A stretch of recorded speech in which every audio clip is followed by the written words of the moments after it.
Hello, everyone. Welcome back again to another edition of What's Happening Now with CNI Solutions.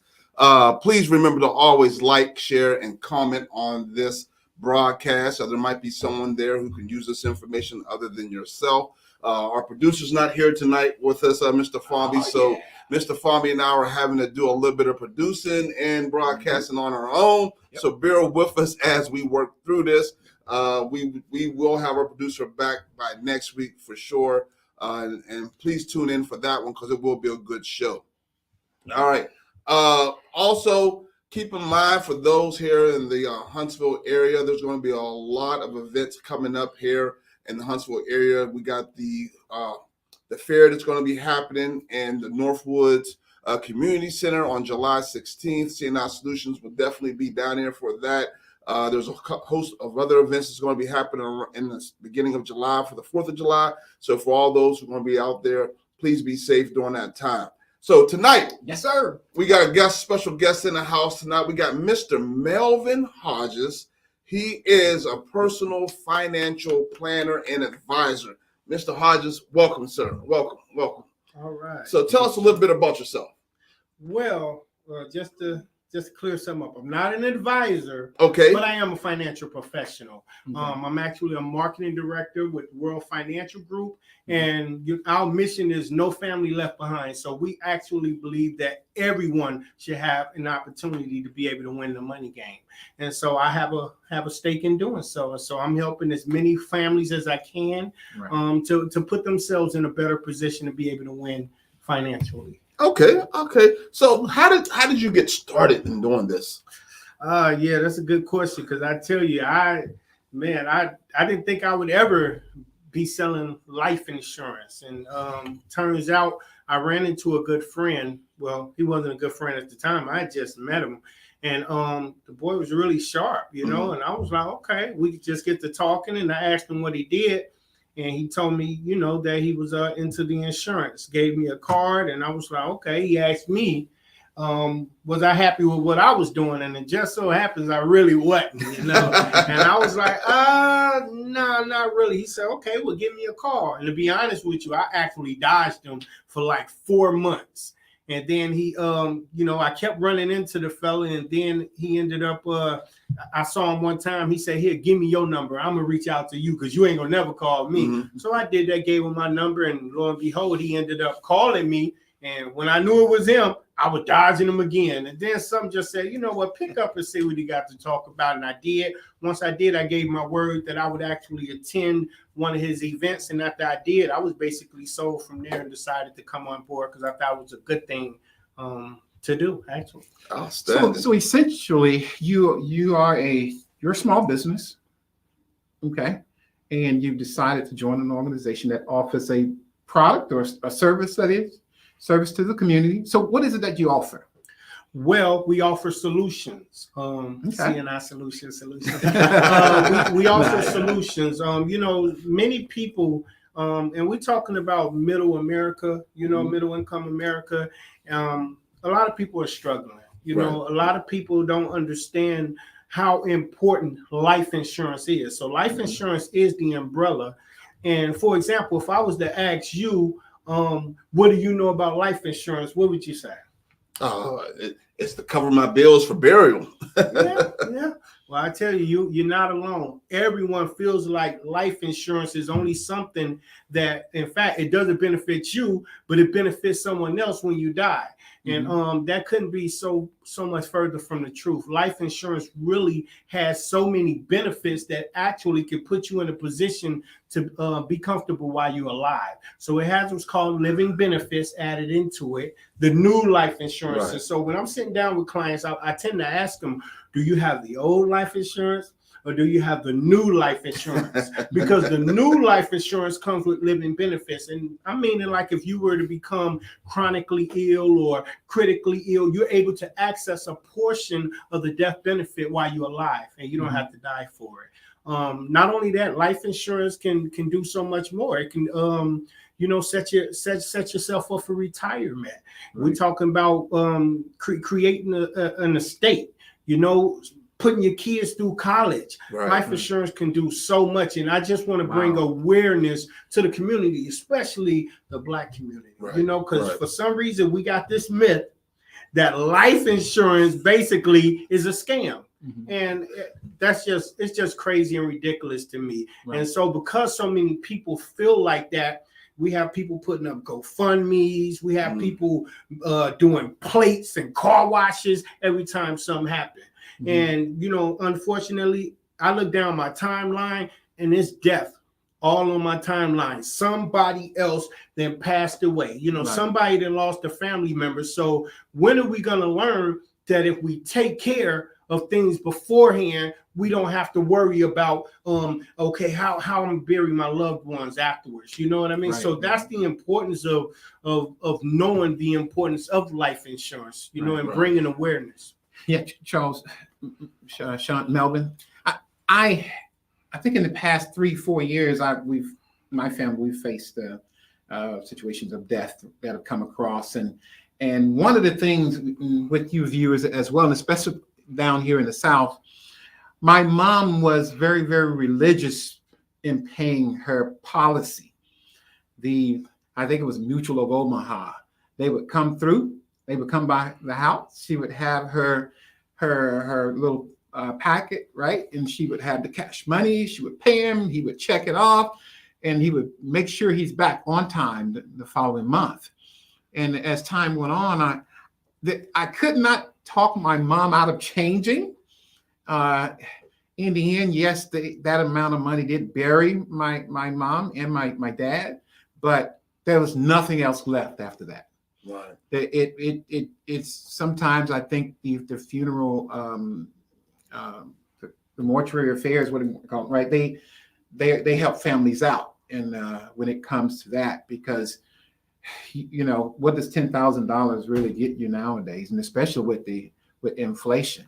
So when you talked about living benefits and life insurance, I think you're right. In our communities, it's so important to have benefits that are that far surpass that what we're used to, especially in where I'm from, that $10,000 mature value. Right. Okay. So what are some of the potentials when it comes to this living benefits that you spoke about?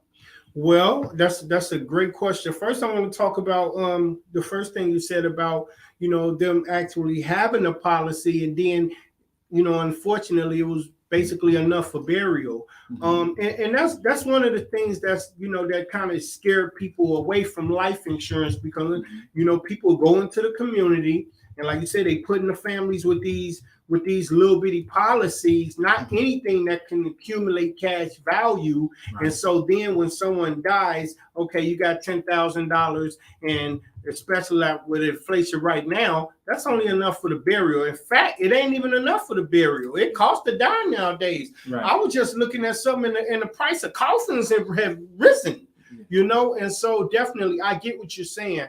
And that's something that definitely needs to be addressed, and we'll touch on that. But as far as the actual living benefits, Right.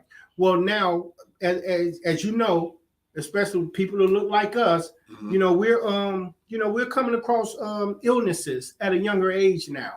You know, isn't that something? And Right, before, I'm talking about, like, literally in the last few years, I've seen so many people go to sleep and not never wake up again at 27 years old, 30 years old. Right. And so what's going on that, you know, that this is starting to look like the norm now? Right. Well, in case anything like that happened with the new life insurance, it comes with the living benefit. That means if you were to become critically or chronically ill, chronically meaning you couldn't perform 6 of the daily functions of living every day by yourself. You couldn't perform 2 of them. Let's say you couldn't feed yourself. You couldn't bathe yourself. You know, you couldn't transport yourself from A to B. Your thinking faculties are off. You know, it's just you couldn't perform 6 of the daily functions. If you couldn't, then you're able to access a portion of the death benefit while you're alive. Oh, Wow. wow. Right. Wow. And so, and if you became critically ill, which a lot of people are doing, having strokes, heart attacks, cancer, anything that could be life threatening, you able to access a higher portion of the death benefit. I want to say up to 90%. So if you got a $500,000 policy, you're able to take out $450,000. That's yours. You could use it like you want to. You may want to go travel the country. You know what I mean? Travel the world, take your grandkids to Disneyland or something, but you're able to access that money, and you don't have to worry about, paying taxes on it and things like that. That's yours free of charge. And let's say if something happened and you actually was free of the illness, you don't have to worry about paying that money back. Right. And listening to when you're saying that, Melvin, I think that's how a lot of people who are, I should say, financially stable now, that's mainly how they got started. Their loved ones had these benefits and these plans in place, and they used that, as a catalyst to get them started into starting a business and owning the business. And now it's a multi-million-dollar business. But it started from a simple life insurance policy, and as you mentioned before, we people in our neighborhoods and stuff, we shy away from life insurance. We run away from it, and then way too often it's that, oh my goodness, how are we going to take care of dear old dad or dear old mom like this? And then there's those GoFundMes and fish fries and all that stuff that's being started. Whereas what you're talking about, you're offering a different way to come away from that mindset.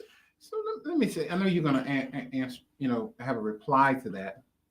Is this something that just appeared on the radar?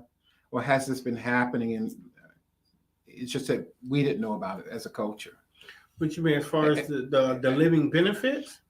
Well, not just living benefits, ways to use life insurance to create a form of generational wealth when it really comes down to it. So has this been happening, or we're just not acclimated to this way of living? It's definitely and dying when it comes to it. It's definitely been happening. And I'll give you a few examples. Walt Disney, his whole empire was started with the cash accumulation that incurred inside of a life insurance policy. Wow. McDonald's, cash accumulation in a life insurance policy. JCPenney, cash accumulation. And there's so many other businesses, so many household names that I'm sure all of our viewers will be familiar with. But y'all don't know that these businesses got their footing from the cash accumulation that incurred inside of life insurance. And so life insurance is definitely a key way that, to actually build wealth. But and most of the wealthy already know this. The wealthy are utilizing this. It's only basically our community or people who actually don't know, or they have this crazy myth about life insurance who isn't actually utilizing it. Melvin, you spoke of a myth, right? And I'll say this, and I'm back and forth to you, the viewer, because this is me as well. For some of us, there comes a fear when you start talking about life insurance. It's almost like we often think we're speaking our death, right? And our death is pending, and it's impending, and it's right around the corner, and I don't want to do that. And we just kind of throw it in a drawer and say, I'm not dealing with that. But yes, what do they say? Death and taxes, that definitely will happen. You're gonna die, and you're gonna pay taxes as long as you're here in the United States of America. So as I've grown, I have learned that not to shy away from things like that. Death is going to happen. What do we plan for our loved ones? If we plan anything for our loved ones, our children. And I know I spoke to you, Melvin, about children. What is something we can do for our children to get them started? Well, that's a great question. The same thing you can do for yourself. You can do this for your young, and give them a good footing, a good jump start in life, just by putting away a little something every month on their behalf into a policy. By the time they're of age, they have a nice nest egg waiting on them, and that will help to propel them into whatever they want to do. Maybe they don't want to go to college for 8 years, 6 years. I mean, I'm not saying college is wrong, but maybe they don't want to. Maybe they just want to jump right off into entrepreneurship. Well, cash accumulation inside of a life insurance policy can give them that income that they need to jumpstart that business that they're thinking about. So it's a lot that could be done. We're talking about college planning. You can establish a fund, a college fund, to be able to pay for the schooling for your kids, and this is something that can be done at a young age, Right. One of our viewers put a comment up, and I wanted you to speak on that. Basically, they're saying other communities look at life insurance as estate planning, ensuring that remaining loved ones are taken care of financially should they pass, whereas it seems our community rarely give it a thought. What is your thoughts on that? I absolutely agree. And that's the reason for this conversation, is to bring awareness to our community. Again, I talked to so many people. I've even talked to people that said, well, I can afford to put something into some life insurance, but for what? Why is it going to benefit me? Right. And I'm like, well, you have kids. You have to think about your kids. And they like, well, I got it. I had to go through it. Why can't they just go through it and get theirs? So I'm like, well, why wouldn't you want to, make it so where your kids don't have to come up and experience the same struggles that you did, and it's just that, and it's unfortunate, man, but that's how our people think, man. And so, no, but what she said is spot on, though. Definitely. It's crazy, but Right. I mean, it's the truth, though. Right. Definitely. So I know you got some informational slides here. I know you want to share with the viewers. Okay. And again, viewers, those of you who are watching this broadcast and you have little to no knowledge on what Mr. Melvin Hodges is speaking of, please take time to share this. We're going to put his information in the chat. We'll have that in there. In fact, we'll go ahead and do that now. How can someone reach you if they want to get started with something, Mr. Hodges? Awesome. Well, you can contact me on my cell phone number is 702-465-1784. My website address is agents.worldfinancialgroup.com /Melvin-Hodges. And you can get right to me, and we're gonna write that down because I wasn't fast enough to type all that. That's what happens when you don't have your producer in hand to do all that. I'll at least put the phone number again. You said 702? 702-465-1784. I guess I could have slowed it down just a little bit. Agents / agents.worldfinancialgroup.com /Melvin-Hodges. And let's get that phone number one more time. 702-465-1784. All right, we got that in.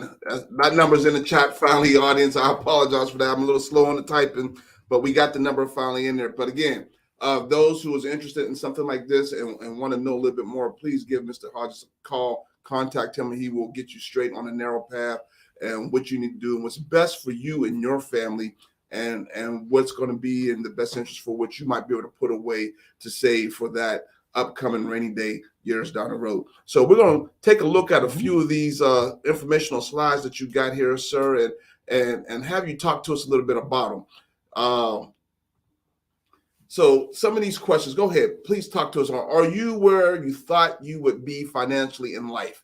What are you saying there? What I'm saying is, have you calculated the expense of not taking action?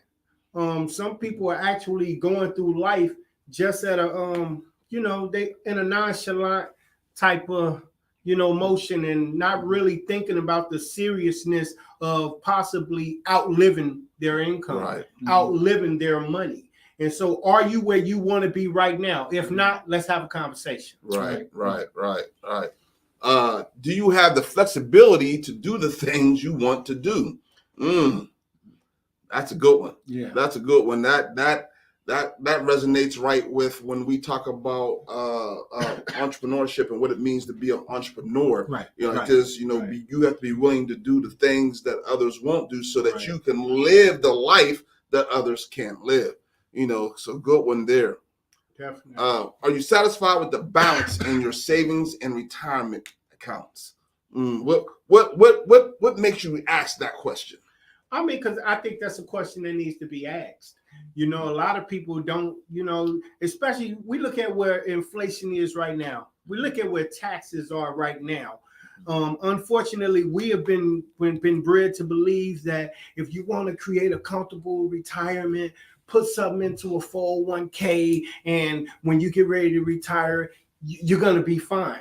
But the truth is, with a 401k, if you don't know what tax rate's going to be at that time, when you go to withdraw, you absolutely don't know how much money you have.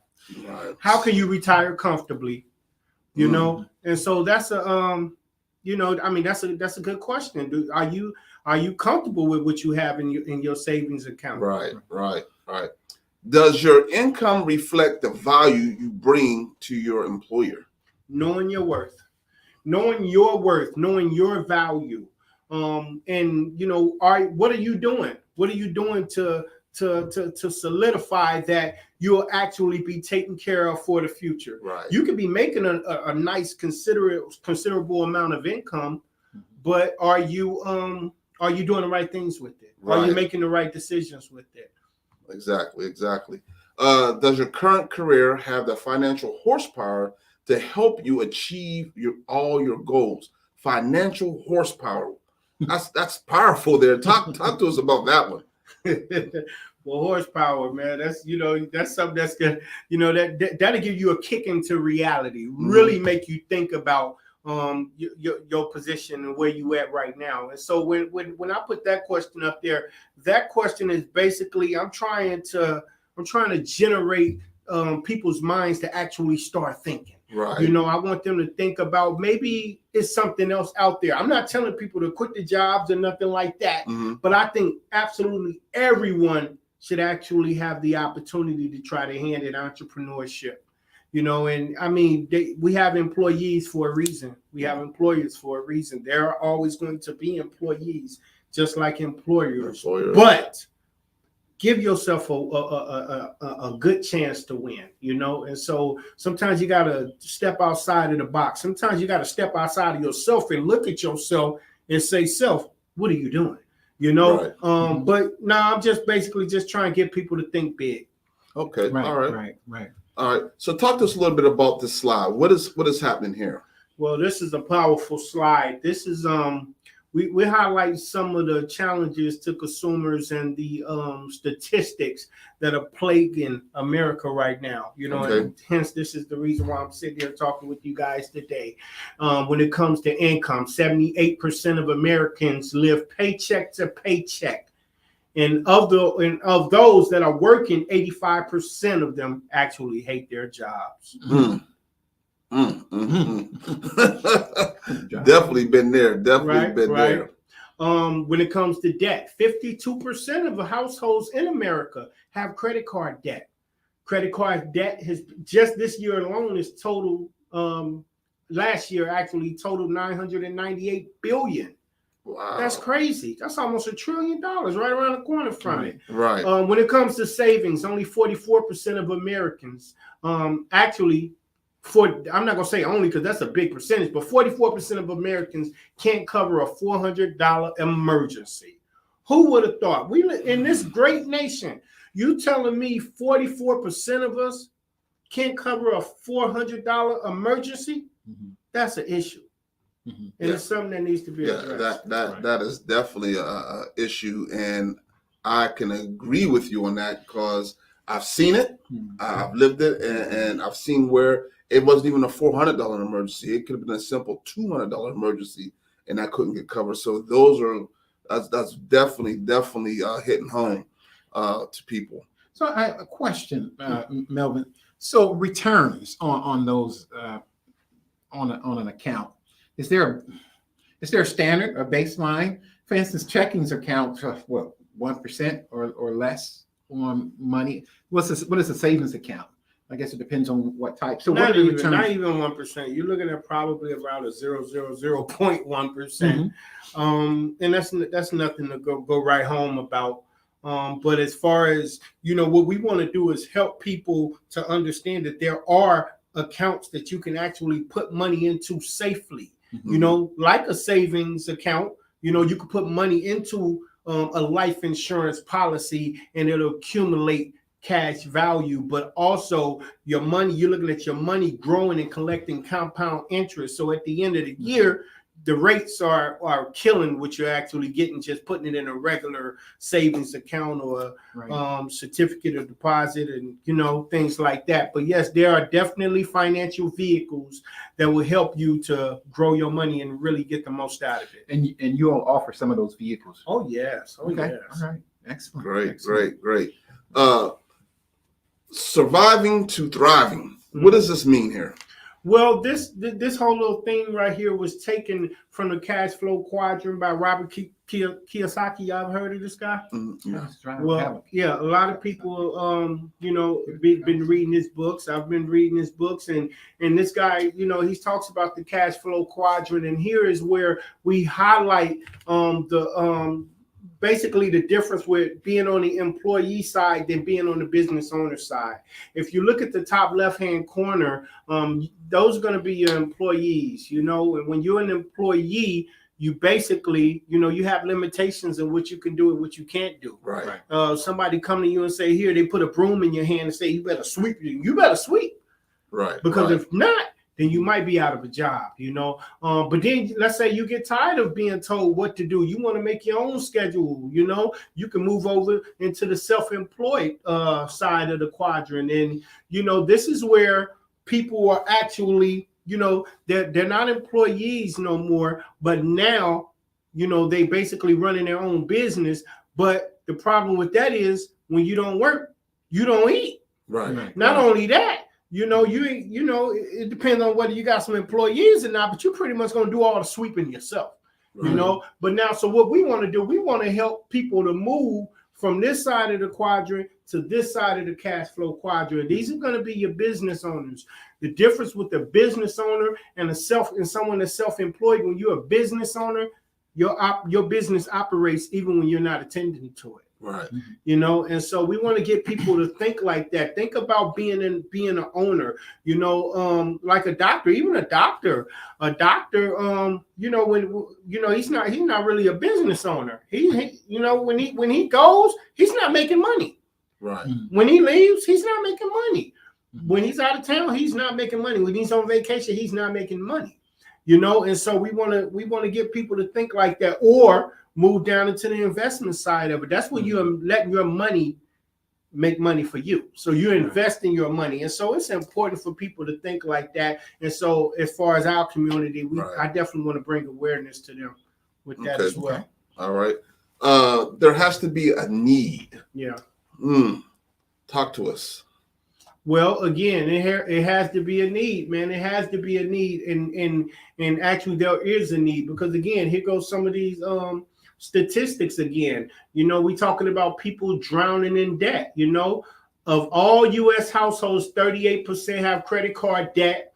On the average, they owe $16,048 with an APR of 16.47. Yeah. 38%. Times are uncertain. Only 39% of Americans have enough savings to cover $1,000 emergency. Wow. Percentage keeps dropping. I mean, you know, as the emergency expense goes up, the percentage go down. Right. You know, and you think about what separates an event from being an emergency. Right. You know, if your motor went out in your car and you got the money in a savings, then it's not an emergency. It's just an event.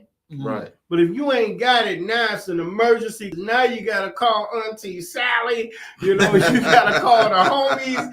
You got to try to get that money, because you can't make money with no motor. You can't get around, exactly, right? Exactly. So, yeah.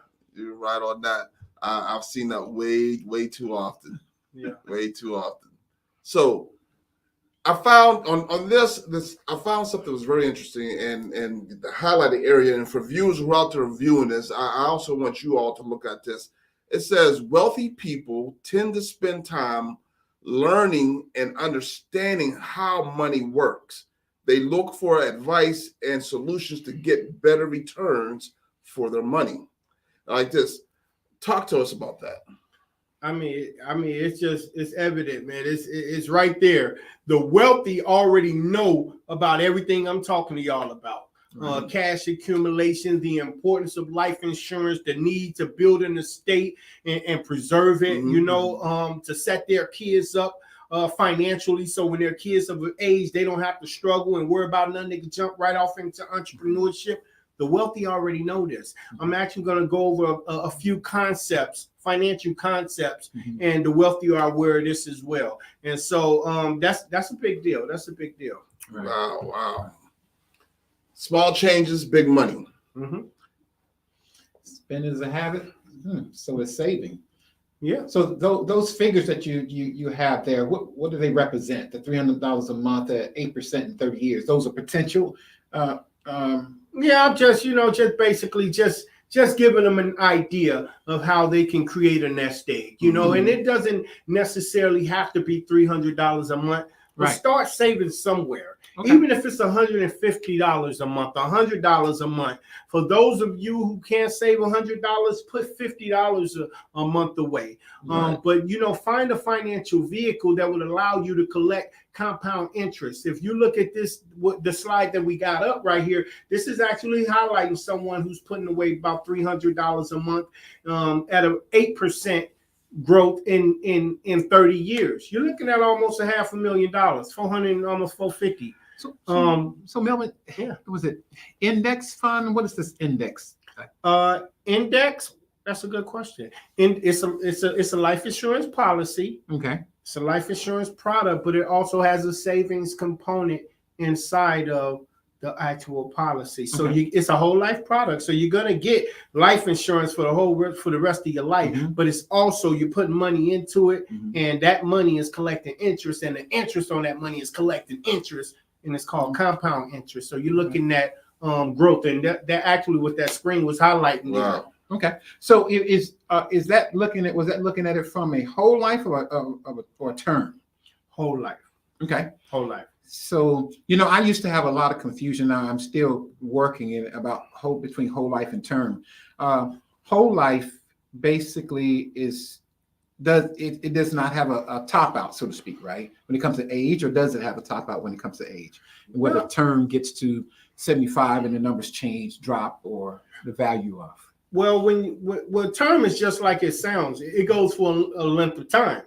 Unfortunately, after that length of time, that insurance is going to expire. The problem with that is now, hey, if you got a 20, 30-year policy, you're 20, 30 years older, try going to get you some life insurance now. And watch the prices be astronomical. So when the agents go into the community and they're sticking these households with these term policies, they know what they're doing. This is something, and to be honest with you, 97% of people are actually outliving their term policies. Now, will I say that term policies are no good? Of course not. They definitely serve a purpose. You acquired assets in your life. Right. You want to be able to, if something did happen, you want to be able to leave a nice sizable nest egg. Well, term insurance can do that for you. It's cheap. It's inexpensive. It has a big, large death benefit, but the truth is most people are going to outlive that term. So now I wish I had kind of like a dry erase board here, right? Because now I'm thinking, so when I asked that question, when I spoke of term versus whole life, and then I gave you a moment to briefly speak about the index, the fund, right? How does that relate to the fund when you're talking term and whole life? Because what's the typical return on that particular fund? Well, potentially. Potentially. Right. Okay, good. That's a good way to put it. Well, potentially you can on a basic, you can get up to 6 to 7% returns. Okay. It can go as high as a 15. It depends on the product. They have products with no cap, Right. So if the market goes 20, does 30%, you can experience a 30% return on it, So the index is a whole different animal. Anybody want to know about the index fund? Make sure you contact me. We could have a conversation. Just go through me, and I'll let you. So we got a question here from one of the viewers that says, "What is your opinion on jumbo CDs?" Yeah, that's a good question. Well, I mean, to be honest with you, I don't really deal with the jumbo CDs. I don't. But I don't want to sway someone's thinking away from it. That's the route that you went. But all I can say is just sit down with me. We have a conversation, and maybe I can talk about that in a whole different setting. All right. So let's talk a little bit about this slide you got right here. Woo! What does this mean? Interesting. Well, I tell you what, this right here is called the Rule of 72. And this is something that the financial services industry, most of them know about this. Mhm. But unfortunately, if you don't know about this, the Rule of 72 could be a killer for you. Mm. But if you know about it, then you would do better. I know y'all heard the phrase, if you knew better, you would do better. Yeah. Okay, but let me go ahead and explain it to you. What the Rule of 72 means, if you take the rate of interest that you're getting on your money sitting in a particular financial vehicle, if you were to take that interest rate and divide it into number 72, you'll come up with the length of time it would take for that money to double. So let's say you're getting a 10% rate of interest. Matter of fact, no, let's flip it around. Let's say you're getting a 1% rate of interest on your money. You got $10,000 and sitting in a PNC bank, Chase Bank, Wells Fargo. You got $10,000 sitting in there. Let's say they want to give you 1%. Remember, I said they give you 0.1. Right. But let's say they say, you know what, Brewster? I like you, Charles. You know what? I like y'all. I'm gonna give y'all 1% on your money every year. So at the end of the year, they're gonna give you 1% of your $10,000. They're gonna give you a little interest on it, $100, but you got to pay taxes on that $100. Not to get away from it. Let's say they give you 1%. We'll take that 1% and divide it into the number 72. Then that means it will take 72 years for that money to turn to $20,000. Wow. So I don't know about y'all, but I don't have an extra 72 years, right? Nah, I ain't got that long. No. I ain't got 72 years to wait. Put it back up. Let me see it. All Now, right. if let's say you was getting a different rate of return on there, let's say 4%. It doesn't seem like much, but if you take 4 divided into 72, then every 18 years your money is going to double. So if you started at age 29, by the time you're 65, you're looking at having $40,000 in there, and that ain't good, but it's better than the 1%. Right. But let's say you was getting a 12% interest rate on your money every year. Then that means at age 29, you got 10,000. By the time you're 35, you got 20,000, 41, 40, 53, 160, age 71, you got 1.2 mil. You see the benefit of knowing how the Rule of 72 can work for you. Mm-hmm. But now the Rule of 72 can also work against you because these banks know about the Rule of 72. So when you go get your loan from the bank, take that interest rate that they're putting that loan at, divide it into 72. And if you're paying the minimum on that loan, then that's how long you have to have, before you actually doubling in debt. You get what I'm saying? Right. So it's crazy. They use it, so why don't we use it to work in our benefit? Wow. Now, I know some of y'all might be out there thinking like, well, where I'm going to get a 12% interest rate on my money. Yes, sir. Yes, sir. Yeah. I'll tell you where you're not going to get it. I'll tell you where you're not going to get it. In a bank. That's not going to happen. You're only going to get it like that in life insurance policy, cash accumulation.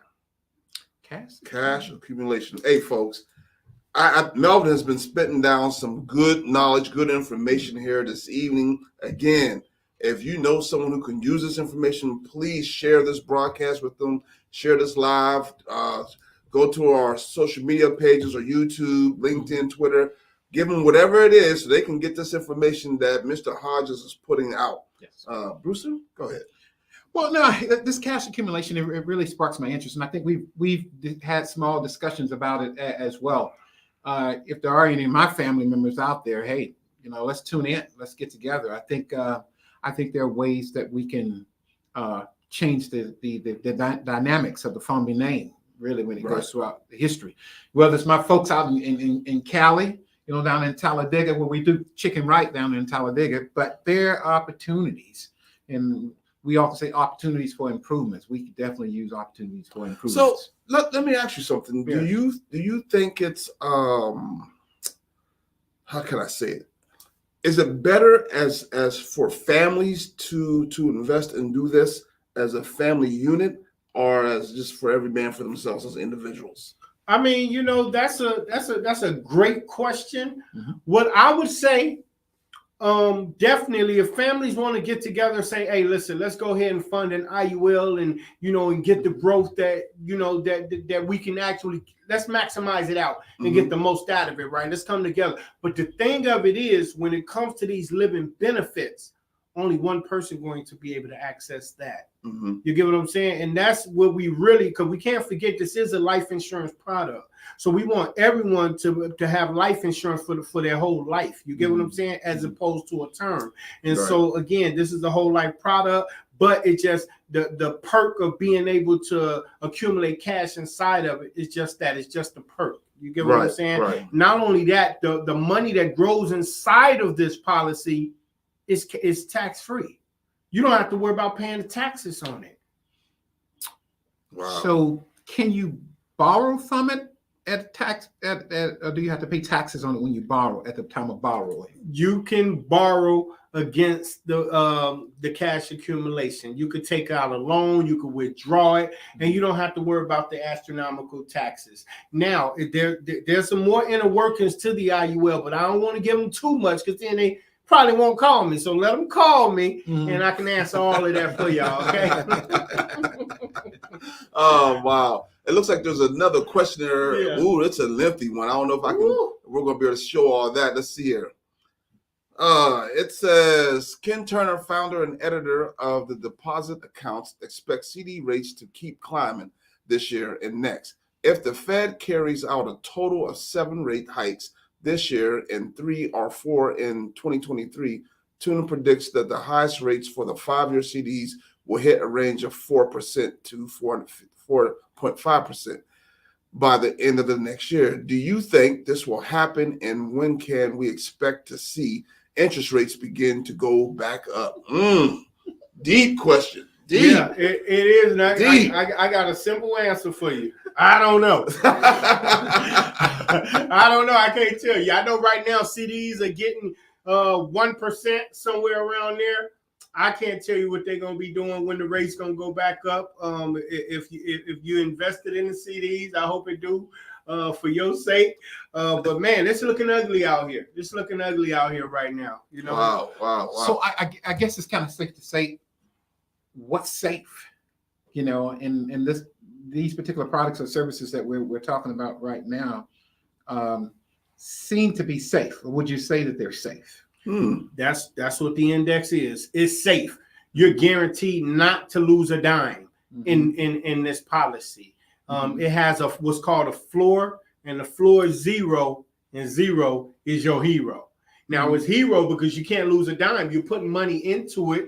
You have the potential to experience monumental growth in it. But let's say the market goes ahead and tanks and does a dive, then you don't have to worry about losing a dime in this policy. So you lock in the gains, but when the market goes down, then you ride fixed. So actually we got a slide about that. So let's talk about that. Let's talk about this. Is this it right here? Actually, it's the next one. There we go. Now we're talking about how basically how money grows, and you can grow money in a fixed account.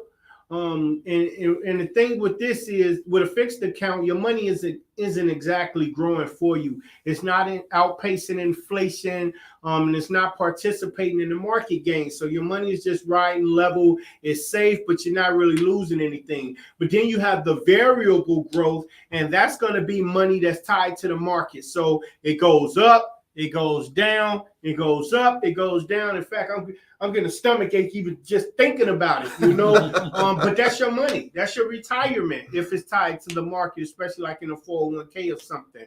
But then you have what's called an index. And like I said, the index has the beauty of the fixed and the variable, because fixed because it's safe, but the variable because you get to experience the growth of the market. But it has a floor. So when the market goes down, your money stays fixed and it's safe, and it gets ready for the market to go back up again. Then it locks in the gain. So you absolutely can't lose a dime in that vehicle. Are you saying that the accumulated growth that you receive, you get to keep it? Yes. Tax free. Wow. Yeah. So for some unknown reason, 17% growth factor happens. I accumulate a 500% level of growth. Then all of a sudden, everybody runs scared. It goes down to 6%.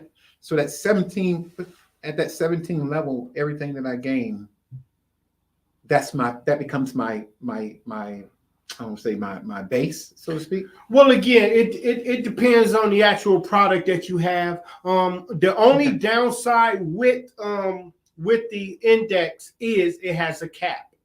So if the market is doing 30%, then you have a cap for that safety belt that you have. Okay. You have a cap right there, and you're not allowed to go above that cap. So the cap may be 15%. So if the market does 30, you're not going to experience that other 15%. You're only going to get that 15. But if the market goes down, you're not going to lose a dime. And so in the last 20 years, historically, the capped indexes have been outperforming the 401ks and things that are tied directly to the market. And so even though you have the potential to hit monumental growth, when you lose, now you got to fight to get back up. Right. You get what I mean? And now you coming from the bottom, it's not making any sense. So the index is going to outperform it every time. Interesting. Everything that glitters ain't gold. You got one last slide here. You talk about taxes, inflation, losses, and indecisions, the four enemies of money. Yeah. Talk to us about that. Well, we already see what taxes is doing. Taxes, they're not our friend. You know, we see what's going on right now. We see what's going on with inflation. I think last I checked, inflation was at 8.6. Think about that. That's crazy. I mean, I just went to the market. I'm not going to talk about gas prices right now, but I just went to the market for a carton of eggs. You know, I used to get a carton of eggs $1.50. You talking about $3.50, $4 for the same stuff I used to pay $1.50. That's inflation. And if you're not putting your money in the proper vehicles that can outpace inflation, then you're losing. You're not giving yourself a fighting chance, you know, especially. And if that's your retirement, because let's face it, a few years from now, 200,000, 100,000 ain't going to have the same value, you know, especially if inflation keeps going like this, you know. But if we put it into a safe vehicle, now we're talking. Okay. So hypothetically, I'm this, you know, dedicated employee who works at our local neighborhood grocery store, and I make roughly, I don't know, let's just say $14-15 an hour, you know, and I do 38 hours a week, 38 to 40 hours a week.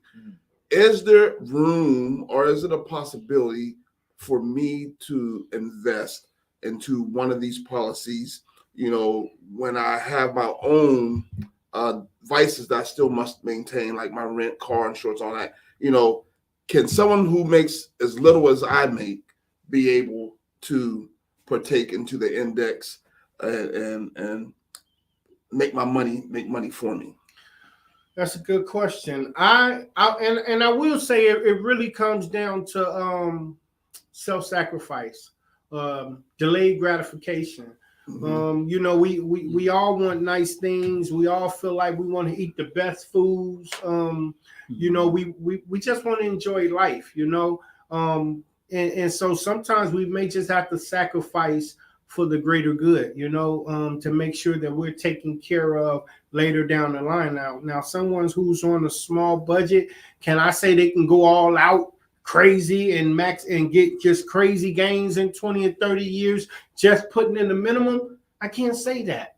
But what I can say is we got to start somewhere. You got to crawl before you walk. And it's better to do than not to do it. So that's where, when I talk about this slide, I highlighted being indecisive. Some people will sit on the porch, you know, too long. Before you know it, they done missed the bus. And so what I mean is we're getting older, you know, and time is the only thing that we can't get back. So if it's especially, it's nothing worse than, well, let me say this, it's nothing worse than dying too soon. The only thing worse than dying too soon is living too long. You know, and what I mean by living too long is outliving your money, your cash flow. So at some point you have to start to put away. You have to sacrifice something, even if it's a few dollars a day, $3 a day. We spend that on junk food, chocolate. Well, I'm not familiar with Starbucks drinks, but what they call it, lattes and things like that. For people who are smoking cigarettes, you know, that was cigarettes about $8-10 you know, now, and some people are smoking that every day. You know, that money you can put into a life insurance policy that can give you some crazy growth 20, 30 years from now. I guess. But Wow. I think you hit a good point there, Melvin. It's the whole sacrifice thing. And we talked about that a lot. I remember a while back, years ago, my family and I, we decided that we wanted to put together a family fund that was going to be beneficial to the family. And what it resulted down to is, you know, what was everybody willing to sacrifice to be able to put this funding in and put that funding together? And that's hard because a lot of them have a hard time giving up their vices. You know, like you said, you know, we smoke, we drink, the chocolate candies, the eating out, the movie theaters, and all those things that get a hold of us that we say we have to do to make ourselves feel better. Well, those are those sacrifices that we should have been making that we could have been putting into a whole policy account or into the index or something like that. So that is very, very good point there. You know, the question is for you viewers, what are you willing to sacrifice? What are you willing to give up to make it better for your life and for your children's life? You know, because ultimately you're trying to leave that generational wealth for those beneath you, for those, your legacy. You're trying to keep that going. You know, so what sacrifices are you all willing to make? You know, so he brings up a good point. Brewster? No, I just want to know how much is a pack of cigarettes nowadays. You know, I wrote that down. You know, when I was a young fella, you know, I don't think they had that rule of showing your ID, right? No. And so I used to buy those Pall Malls and Winston's for my grandma, my mom, and I kind of remember what they were back then. But just you mentioning that, but that's a fact, right? After I leave here, I'm going to stop and I'm going to grab me some chocolate and stuff. So I'm just, but highly consider it. It's worthwhile, and I'm personally making some changes as well. Yeah, you know, I'm doing some different things with the market, and I'm also working with Mr. Hodges on some things that for my children, and I think it's you know, you have. They'll add it, if you do nothing, nothing's going to happen. And that's just the fact. You know, am I going to remember what's happening after I leave here in another 100 years? No. Another 100 years, you know? Right, yeah. And no, I'm not. But I would, if I had any inkling, I would like to think that I've made it better for my for those who I plan to leave a legacy for. Right. Leave a legacy. And those are the key words. Leave a legacy. And that's really important, especially like you said, for kids. If you have kids, you will definitely want to put them in a better position to move forward in case of your absence. Have you thought about how the astronomical effect it would have on your family in case, you know, in case of your absence? You know, you're married, you got a wife, you got kids. If you was to not come home one day, now they got to pick up the broken pieces. Why wouldn't you want to make sure that, you know, they're able to do just that, pick up the broken pieces? Yeah. And so, again, leaving a legacy is so important. And so what I think and what I believe, and I know this to be true, we have to work on changing the landscape. You know, and what I mean by changing the landscape, if we're actually we're being doers of it, then we can show and, you know, give people something to imitate. You know, just think about this. And I was speaking about this on one of my previous videos, that I was saying that if more people of color, black, brown, it don't matter which color you are, if more of us actually got life insurance policies, that would actually probably make the police stop killing so many of us. Because if you think about it, insurance changes policy.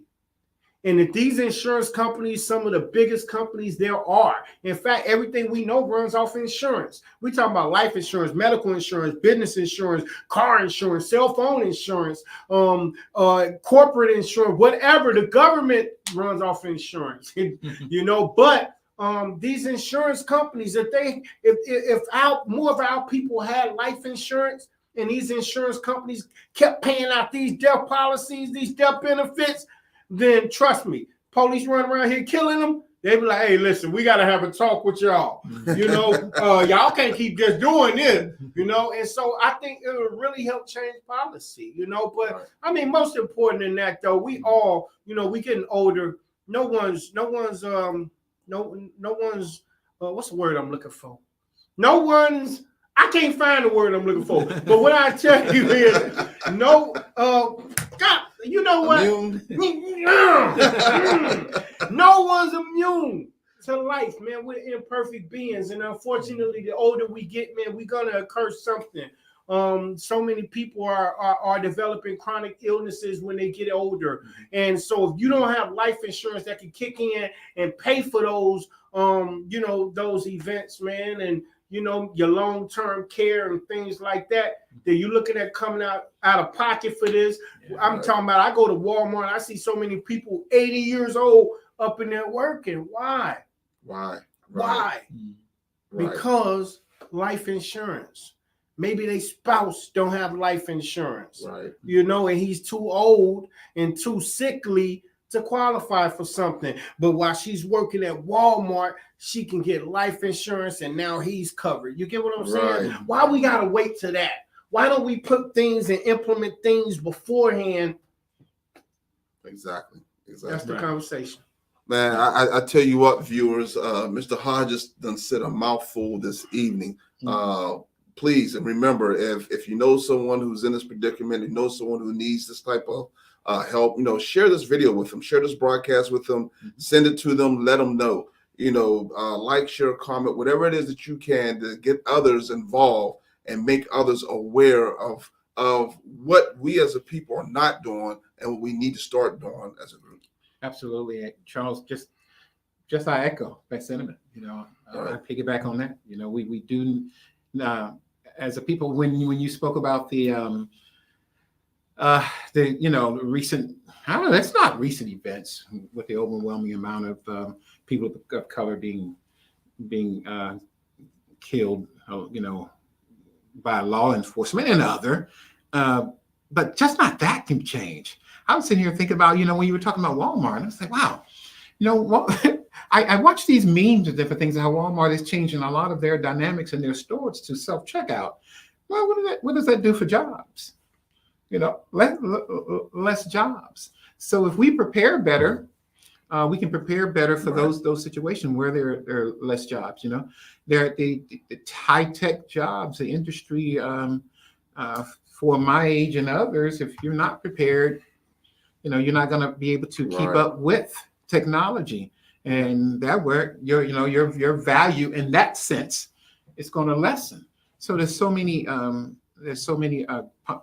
much potential with this particular vehicle, and there are others, but tonight we're talking about this particular vehicle. And so get on the train, as I say, get on the train, and let's make sure you get your ticket.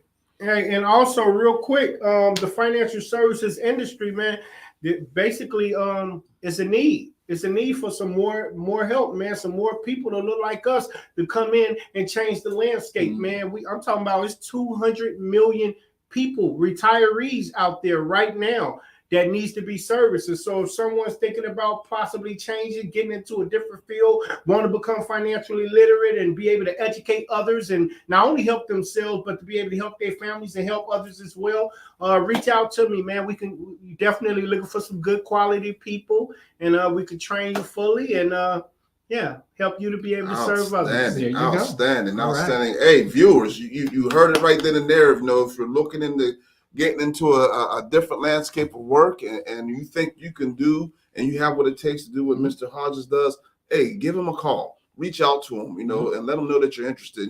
If nothing else, let him know that you're interested into a product that he provides, not just for you or family members, Either way, you can't lose. Either way, you cannot lose. Okay. Melvin, it's been a pleasure having you here this evening. Yes, sir. Thank you for the much needed information and Yes. the slides and everything. I think, there's going to be some people who's going to get something from this. Okay. And that's what we fully intend. We want somebody to get something from this, from what you gave tonight, that's going to make something better for them. Right. Yeah. Brewster, any closing remarks? We at CNI Solutions, being a CBO, right, a community-based organization, some may think it's just about barbecues and, and handing out goods and services, in the community, and it's not. These are all. This information is great information to support those who are in the underserved and underrepresented communities as well. Right. So let's get it to our communities out there. I'm going to say this, Charles, and I know I probably have about 20 minutes. CNI, we went to one of the local housing areas, right? Which was what's the name of that housing? Lincoln Park. Lincoln Park, right? So we did an event at Lincoln Park. One of the things out of the whole event, one of the things I found so profound were the young people. Several of the young people came up to the booth in which I was talking about CNI Solutions in our program, which we offer an entrepreneurship program. And they kept using the word projects, the projects, right? And I know, where I'm from in Talladega, even though it was the country, some people may consider it the projects, but hey, it was the country. And so I asked the young ones, I said, so why do you call it the projects? And they said, well, that's what it is. That's where we live. That's how the area in which they reside, it is categorized as a projects. But with that word, those two words, the and projects, there comes a stigma. There's the stigma that you aren't this, you're entitled to this, but you're not entitled to anything more than that. So I took them to the main building that was there in that housing development. And I showed them on the placard on the wall.